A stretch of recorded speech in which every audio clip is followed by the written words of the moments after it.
Hey guys, this is Matthew Movies coming at you again with my latest reaction video, this time to Independence Day Resurgence. It's just not a good movie. I know that there's probably some people out there who are just looking for, a fun time at the movies during the summer that may have enjoyed it, but I just can't count myself as one of them. I thought it was pretty piss poor. Not the worst movie I've ever seen, but there was just nothing about it that I enjoyed. I thought I feel like the first movie is a pretty entertaining film. I think it's a little overrated, but it's definitely an entertaining film. This one I did not find entertaining at all, for a number of reasons. Chief among them being, I did not think that there was a single likable character in this movie, which is amazing because Jeff Goldblum is in it, and usually I love that dude in anything, but man, was he phoning it in on this thing. Anybody who's seen the movie and can remember when he said a line like, "Oh, so now we're waiting for the dog." Wow, just wow. The way, he just seems so disconnected and disinterested. And to a large degree, I can't blame him that much because this movie is an absolute retread, which that's not really overly surprising for a sequel, but the degree to which they go over the same beats is incredible. Now, don't get me wrong, they do add a few extra things, but spoilers, but the early on in the first Independence Day, all the ships go to fight the aliens, and a bunch of people die, and the only one to survive is Will Smith. Well, they do a very similar scene where a bunch of ships go to attack one of the alien ships, and this time there's 4 pilots that we know about, and that we're supposed to care about, that we actually care about, but we're supposed to care about. They're the 4 characters we've been actually introduced to. And to give you an idea of how gutless this movie was, all the ships are taken down, and miraculously the 4 of them all survive. There's 8 people who survive, and half of them are the characters we've been introduced to, and they're all 3 of them are fairly close knit, and the other one one of them's in love with. Oh man,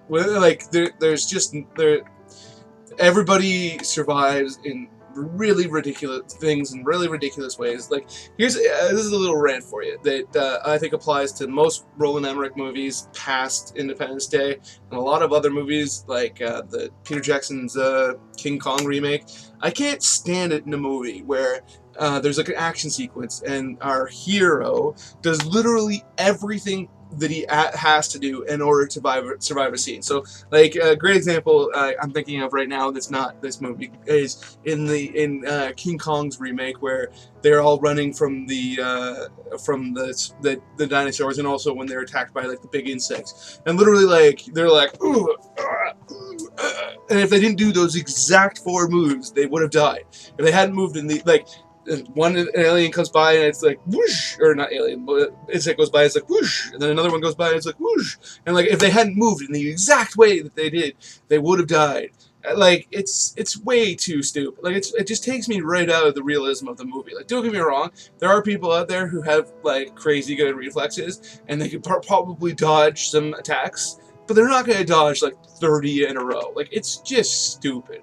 And again, there are people who get it's miraculous how lucky they get when they survive falling out from a plane or something like that. But they're also not going to get back up and fall from another plane and survive that one too. Characters survive things that there's no way they should have survived. And maybe I can buy one character getting past something like that. But when all the heroes, the closing door cliche, it's in Return of the Jedi, where Luke's trying to get away from the ship and it's closing and he just barely gets out. I could take that once, and even then, I kind of have to have bought into the rest of the movie to be really actually care. But when I'm so tired of that cliche, because yeah, maybe somebody would be able to get through, maybe, but it's so tiresome, such a tiresome trope. Like you gotta stop. Filmmakers you gotta find another way to try to get tension to a scene. Like it doesn't have people don't have to survive by like the skin of their teeth like 30 times in a movie. Like that's just way too much, and it takes me right out of the realism of a movie. Just absolutely drives me nuts. And then again, like there's everybody, like there's two actors who didn't look dead in the eyes in this entire movie. That's Brent Spiner and Bill Pullman. I almost said Paxton there. Bill Pullman. They look like they were actually like they were trying. Doesn't mean that their performances were necessarily great, because they were actually like Brent Spiner is all kinds of crazy in this movie, and I think that could have really worked in another movie where everybody else was, kind of even keel, and you cared about them, and then all of a sudden they're interacting with this like guy who's kind of like woo woo woo. That could have worked, but in this movie he's woo woo woo, which apparently means crazy. That's how you did you not know that woo woo woo? That's how you do it. No, but there's that guy, and then everybody else in the movie is like reciting lines like, "Yes, we must get to the aliens so that we can survive. Yeah, otherwise we'll die." And like, okay, so all the acting and characters aside, I was amazed by how crappy the effects actually looked.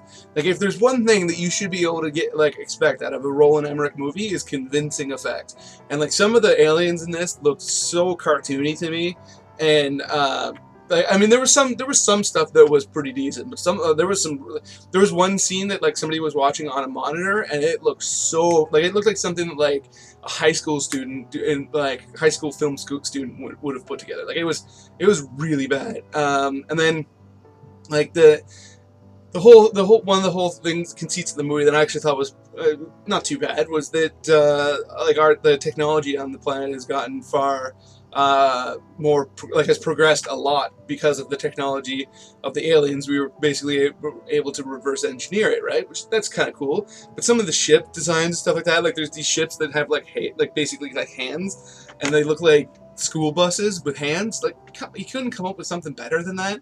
And there's just it's just not good. It's just not a good movie. I mean, if you enjoyed it, more power to you.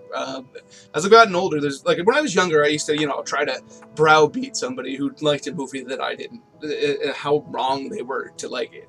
And I look back on that and I kind of am like, ugh, like what a jerk I was being, right? Like if somebody's getting enjoyment out of something, that is fantastic.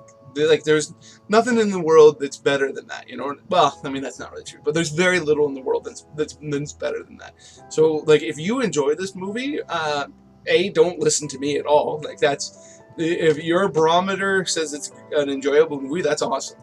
And don't listen to anybody who's trying to tell you that you should enjoy it. But it's just not a well-made movie. At least in my opinion. So. Yeah, if you saw it, let me know what you think in the comments below, and if you aren't a subscriber, please do subscribe. I absolutely love getting new subscribers and trying to get the word out there. So yeah, thanks for watching.